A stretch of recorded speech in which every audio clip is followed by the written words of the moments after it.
Live from New Delhi, you're watching DD India Live, India's voice to the world. I am Siddharth Bharadwaj. Coming up in the next 30 minutes.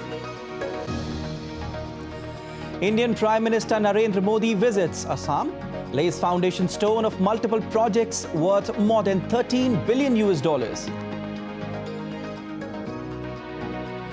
The US and the United Kingdom strike multiple Houthi targets in Yemen.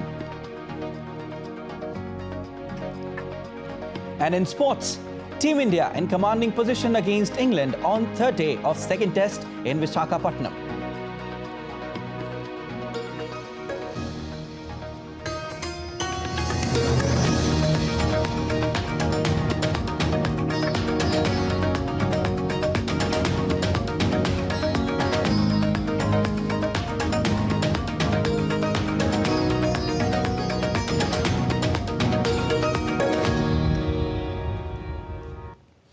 India's Prime Minister Narendra Modi inaugurated and laid the foundation stone of multiple projects in the eastern state of Assam worth more than $13 billion. The projects include foundation stone for Ma Kamakhya access corridor to provide world-class amenities to pilgrims visiting Kamakhya temple. Prime Minister also laid the foundation stone of international standard sports stadium in Chandrapur and Guwahati Medical College and Hospital. Foundation stone of multiple road upgradation projects were also laid. These projects will boost the overall economic development of the region.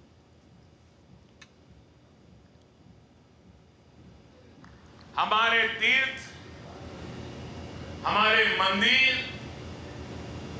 हमारी आस्था के स्थान ये सिर्फ दर्शन करने की ही स्थली है ऐसा नहीं है।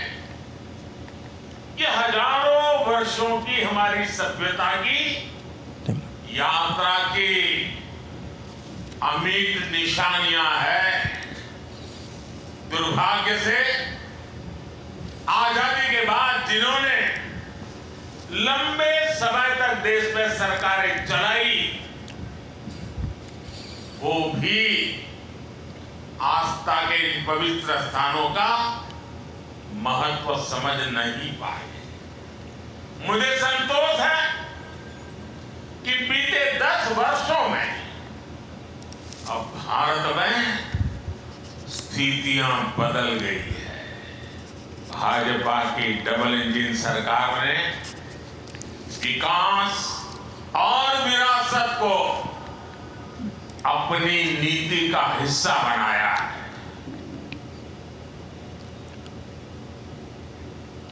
Earlier, India's Prime Minister held a roadshow in Guwahati. Thousands gathered to catch a glimpse of Prime Minister.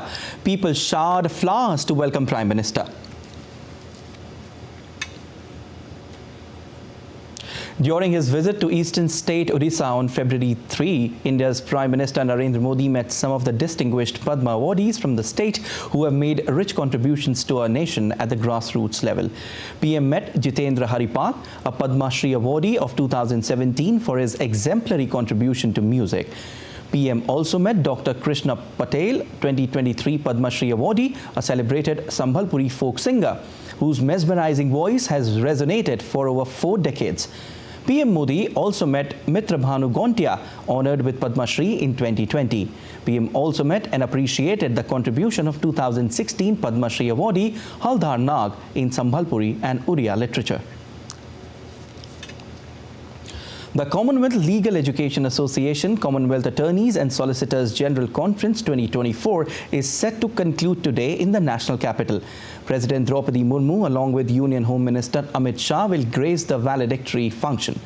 The conference is focused on cross-border challenges in justice delivery and important issues pertaining to law and justice like judicial transition and the ethical dimensions of legal practice, executive accountability, and revisiting modern-day legal education were deliberated. India's lower house or Lok Sabha Speaker Om Birla paid floral tributes to former Lok Sabha Speaker M. Anantasayanam Iyengar in Central Hall of Samvidhan Sadan on his birth anniversary. Deputy Chairman of Rajya Sabha and other members of Parliament also paid floral tributes. M.A. Iyengar was a veteran freedom fighter and eminent parliamentarian. When the first Lok Sabha was constituted in 1952, M.A. Iyengar was the unanimous choice to be its deputy speaker. The Deputy Prime Minister of Fiji, Biman Prasad, is set to embark on a week-long visit to India starting Sunday. Prasad also serves as the Minister of Finance, Strategic Planning, National Development and Statistics for his country. He is also the first foreign leader to visit Ayodhya after the Pran Pratishtha ceremony that took place on January 22nd. His official engagements will commence on Monday, a day after his arrival in the national capital. Biman Prasad had previously visited India in February 2023 on his first official trip to India. Moving on, Sri Lanka is celebrating its 76th National Independence Day today. The main celebrations are being held at Golf Face Green in Colombo amid tight security. The official ceremony commenced with the arrival of President Ranil Wickremesinghe. The Prime Minister of Thailand, Srettha Thavisin, is the chief guest of the Independence Day celebrations, which is being held under the theme, Let's Build a New Country. This year's Independence Day celebration features a multitude of spectacular events with a march by members of the Tri-Forces, Police, Civil Defence Force and cadets celebrating Sri Lanka's independence. Hero MotoCorp showcased a rather unique concept called the Surge at Bharat Mobility Global Expo 2024. It's a three-wheeler that can be converted into a two-wheeler and vice versa in around 3 minutes. Both vehicles have their own electric motor and battery pack, but can be controlled using one set of controls. Our correspondent Tapas Bhattacharya with more details.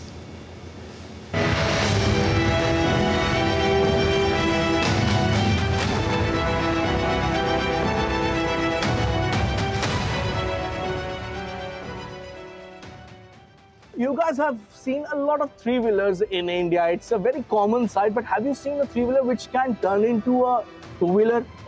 Not sure, because this is the first of this kind of a hybrid machine, which is basically a three-wheeler, but this can turn into a two-wheeler. It's a passenger vehicle. It has a lot of capacity, carrying capacity. At the same time, you can take this out, you can park it somewhere, and if you wish to use only the two-wheeler, you can just take it out. This is one of the classic example of how innovation can be done in a very limited way. Surge, it's a startup that has been pioneered in Hero MotoCorp, and this is one of their classic example of a three-wheeler that can turn into a two-wheeler. It has a lot of carrying capacity. It can be used by small traders. It can be used as a passenger vehicle.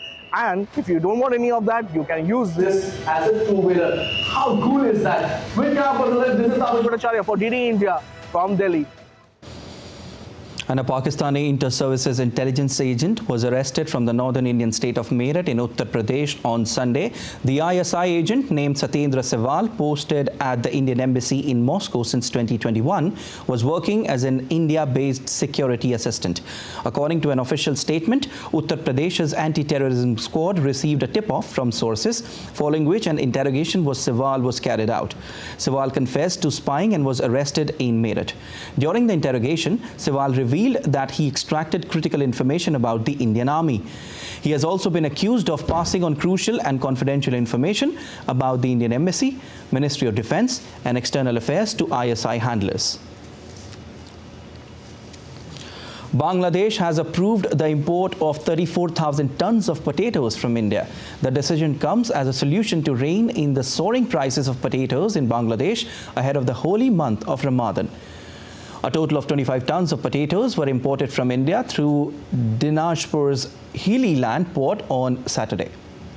The price of potatoes have now come down to 25 to 30 taka per kilograms at retail markets, which had earlier been priced at 40 to 45 taka.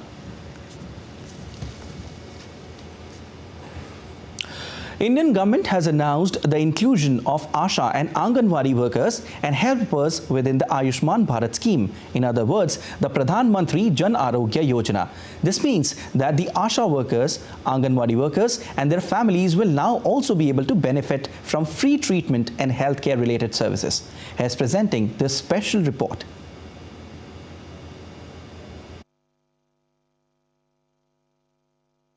The hope of connecting every household in every village to health facilities as well as the health of Anganwadi workers and their families, will now be the responsibility of the government. In the interim budget, the Modi government announced a big gift to these Hope and Anganwadi workers. Apart from making others Ayushman cards, these workers will now have their own Ayushman card. This announcement has brought waves of happiness among Hope and Anganwadi workers and helpers throughout the country. We are very grateful to Prime Minister Modi for providing us with free treatment under the Ayushman Bharat scheme. I thank Prime Minister Modi for providing us with free insurance up to 5 lakhs under the Ayushman Bharat scheme. All the Asha workers are very happy about this. Modi's Ayushman card plan has been very good for our Anganwadi workers and helpers. It is very good for our poor families, especially for the Anganwadi sisters, as it will enable them to get treatment in good hospitals for diseases. So far, we were traveling to villages and providing convenience to others. But now, all Asha workers being provided Ayushman cards by our Prime Minister. We are thankful to him. Within this announcement, more than 10 million Asha workers and more than 25 million Anganwadi workers and helpers have now come under the Ayushman Bharat scheme. These people will now be able to take advantage of the free treatment and medical facilities. On this, the Secretary of the Ministry of Women and Child Development, Indivar Pandey, said that including Asha and Anganwadi workers in the Ayushman Bharat scheme will increase their morale and that this will benefit more than 125 million people. You will see that there are 25 lakh Anganwadi workers and most of them mostly live in villages with joint families. So if we consider a family size of 6, then nearly 1.5 crore people will benefit from this. It will directly benefit them and provide them with the insurance which is beneficial. Poor people are no longer deprived of treatment due to lack of money. For this, PM Modi started the world's largest health insurance scheme, the Ayushman Bharat Yojana, also known as the Prime Minister's Jan Arogya Yojana, in 2018. Under this, more than 50 million poor people are provided free treatment of up to 5 lakh rupees every year. It has also been ensured that transgender people are guaranteed free treatment under the Ayushman Bharat Yojana. Under the Prime Minister's Jan Arogya Yojana, more than 300 million Ayushman cards have been issued so far and more than 67 million people have received free treatment. This has resulted in saving 1 lakh crore rupees for poor families. About 2,000 health packages are included in the scheme with 27 different special packages. So far, more than 27,000 private and government hospitals have been tied up with the scheme.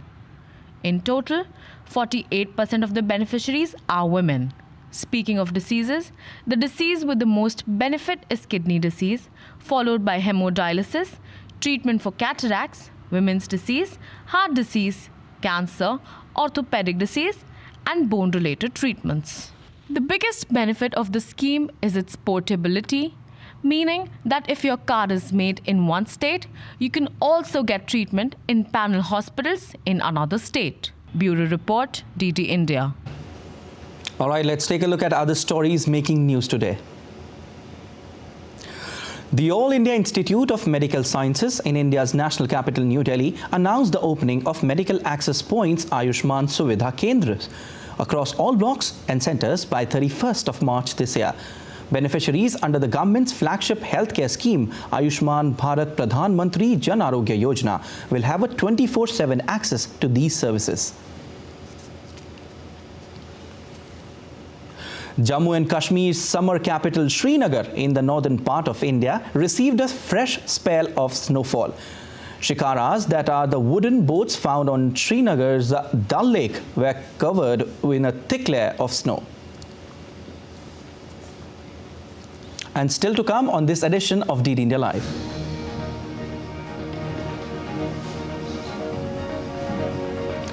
US President wins South Carolina's Democratic primary.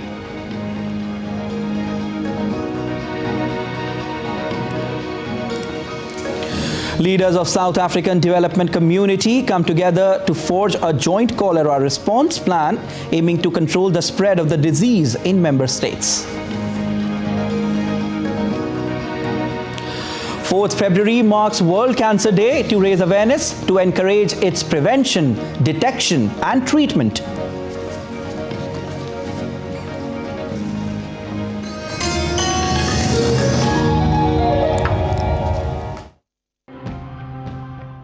Our modern industrialized world is producing more toxins than ever before. Water quality across several parts of the world is getting worse. We need to have these wastewater treatment plants. Government is carving out localities here and there and releasing all the sewage water into these lakes. When we analyze all this, the food, concentrate for the food, had heavy metal. With biotanks, the sewage water gets recycled. It can be used for different purposes or drained into the ground. Shipwrecks are a major problem and airtight international rules are needed to make a difference. To 10% of a giant ship's weight is made up of asbestos, heavy metals, oil and other toxic substances.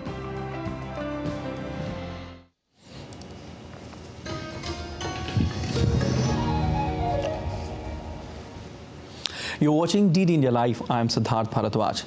The US and the United Kingdom have struck multiple targets against Iran-linked Houthi group in Yemen. The UK government on Saturday called this third wave of strikes as proportionate and targeted.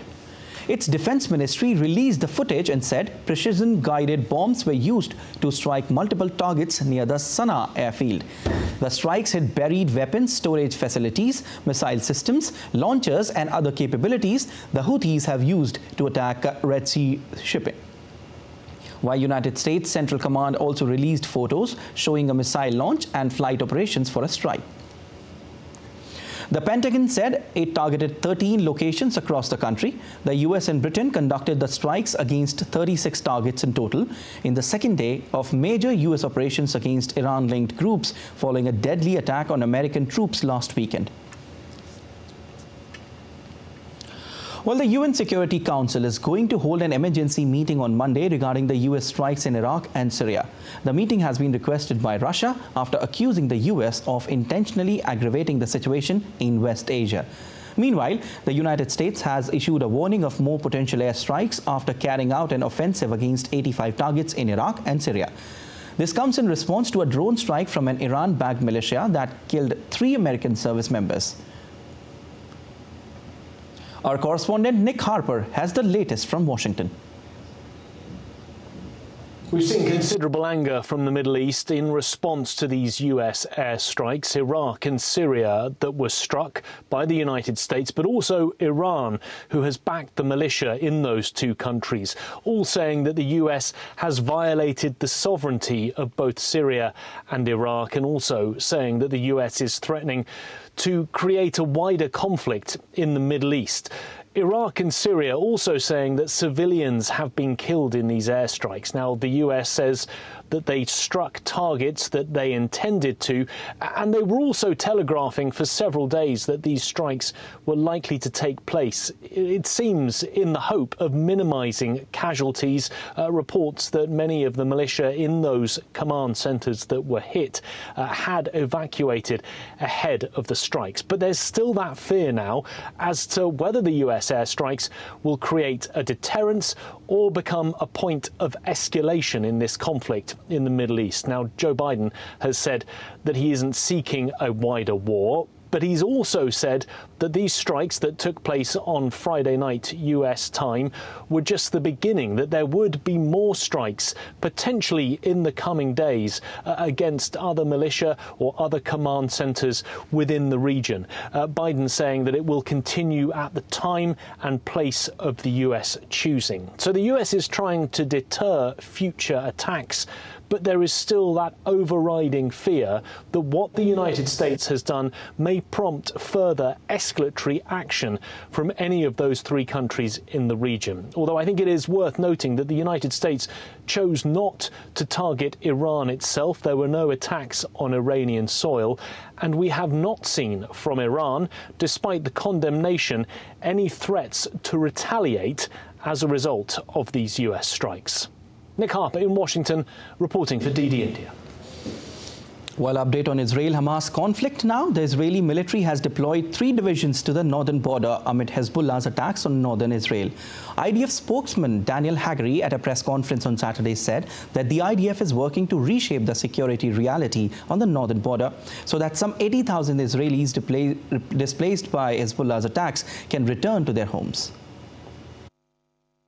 Over the last 3 months, Hezbollah has attacked the north of Israel, relentlessly firing rockets, mortars, and anti-tank missiles at Israeli communities and military outposts. These acts of terrorism are taking place in parallel to Israel's war against Hamas in Gaza, have led to an internal displacement of many Israeli civilians who have not been able to safely return to their homes. Therefore, the IDF, responding in self-defense, has engaged in very intense fighting on the northern front with the goal of reshaping security of the area that residents of the north can safely return to their homes. And U.S. Secretary of State Antony Blinken will travel to the West Asia next week, and this will be Blinken's 5th trip of the West Asia since the conflict between Israel and Hamas began on October 7 last year. The top U.S. diplomat will travel to Saudi Arabia, Egypt, Qatar, Israel and the West Bank. State Department spokesperson Matthew Miller in a statement said that Secretary will continue diplomatic efforts to reach an agreement that secures the release of all remaining hostages and includes a humanitarian pause that will allow for sustained increased delivery of humanitarian assistance to civilians in Gaza. Update now on Russia-Ukraine conflict. Moscow has claimed that Ukrainian shelling on the eastern occupied city of Lysychansk had killed at least 28 people. 10 people were rescued from under the rubble. Russian forces said Kyiv had targeted bakery that is popular on weekends. The attack came as Kyiv said Russia hit it with a fresh barrage of Iranian-made drones, which targeted energy facilities in the central Dnipropetrovsk, leaving thousands without power. The U.S. President Joe Biden has had a decisive victory in the South Carolina primary, the first official nominating contest of the U.S. presidential election calendar. While Biden faced little opposition, the vote was being closely watched amid concerns about his popularity, especially with black voters.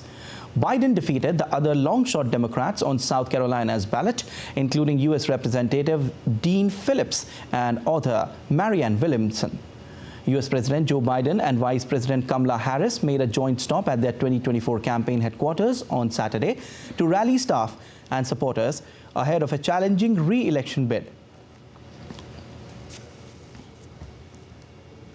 Forest fires raging in central Chile have killed over 50 people so far. Chile's President Gabriel Boric has warned that the death toll is likely to keep rising. More in this report.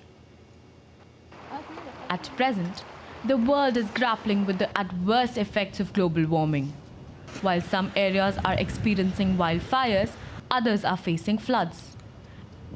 Every effort is being made to deal with natural disasters. But until our efforts yield positive results, is there any way to save the planet from this catastrophe? Chile is currently grappling with a critical weather crisis as devastating wildfires have ravaged the central Valparaiso region with approximately 480 hectares of land engulfed in flames. The fire in the Melosilla sector where we are right now has affected close to 480 hectares. It was caused by the weather conditions, the temperature, extreme heat. The Melosilla area has been severely affected, a tragedy attributed to soaring temperatures and exacerbated by strong winds. The outcome has been the loss of over 50 lives, and concerns arise that this number may escalate. We need help, food for our pets, supplies, clothes. I don't know. My house, I lost everything, everything. The aftermath is grim, with drone footage displaying the desolate remnants of scorched homes, highlighting the severity of the situation as the deadliest forest fire outbreak in the past 10 years. From one moment to the next, the fire reached the botanical park. In 10 minutes, the fire was already on us. There was smoke, the sky turned black, everything was dark. The wind felt like a hurricane. It was like being in hell. The entire nation is plagued by 92 active fires, resulting in over 43,000 hectares being impacted, with 7,000 burned hectares in Valparaiso alone. My wife had a workshop with workout gear and I had my workshop with swing machines. The situation remains critical, necessitating continued vigilance and support. Bureau Report, DT India. Pakistan's former Prime Minister Imran Khan and his wife Bushra Khan were sentenced to 7 years in prison and fined by a court that ruled their 2018 marriage violated the law. It was the third adverse ruling against the former Prime Minister this week and comes ahead of national elections that he is barred from contesting. The two were each fined $1,800. Bushra was accused of not completing the waiting period mandated by Islam after divorcing her previous husband and marrying Khan. The Khans signed their marriage contract in January 2018 in a secret ceremony 7 months before Imran Khan became Prime Minister for the first time. Khan is in prison in garrison city of Rawalpindi, while his wife had been allowed to serve her sentence at their hilltop mansion in Islamabad. El Salvador goes to the polls on Sunday to choose a president. El Salvador's president, Nayib Bukele, is expected to be re-elected for another 5-year term, despite a constitutional bar on immediate re-election.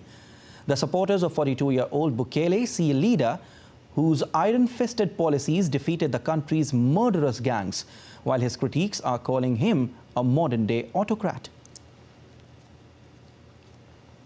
Namibia's President Hage Geingob, aged 82, has died in hospital early on Sunday.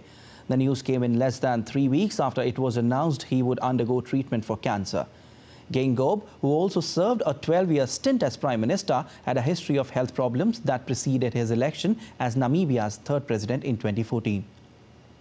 Namibia is scheduled to hold presidential and parliamentary elections in November. The world observes the World Cancer Day today. Between 2022 and 2024, the focus is to help close the cancer gap. This year marks the third and final year of the campaign. The theme for this year is Together We Challenge Those in Power. This theme encompasses the global demand for leaders to prioritize and invest in cancer prevention and care, and to do more to achieve just and cancer-free world. Well, India continues to be in the driver's seat as the lead swells to 370 runs on the third day of the second test match against England in Visakhapatnam. But England are making sure that they don't allow the hosts to run away with the game. The first hour of the session belonged to India as Shubman Gill and Akshar Patel stitched together an 89-run partnership. Akshar was very measured in his innings while Gill attacked from time to time, particularly taking on Rehan Ahmed. The Punjab batter brushed aside any doubters he would have had as he notched up a superb century. It's his third ton in Test cricket. India were in cruise control, but a bit of inventive captaincy from Ben Stokes got about the wickets. India was 227 runs for the loss of 6 wickets at tea. All right, and that's all for this edition of DD India Live, but let us know your thoughts on the news of the day. You can connect with us on Facebook, X formerly known as Twitter, and Instagram. We'll be back with more news as it breaks here on DD India.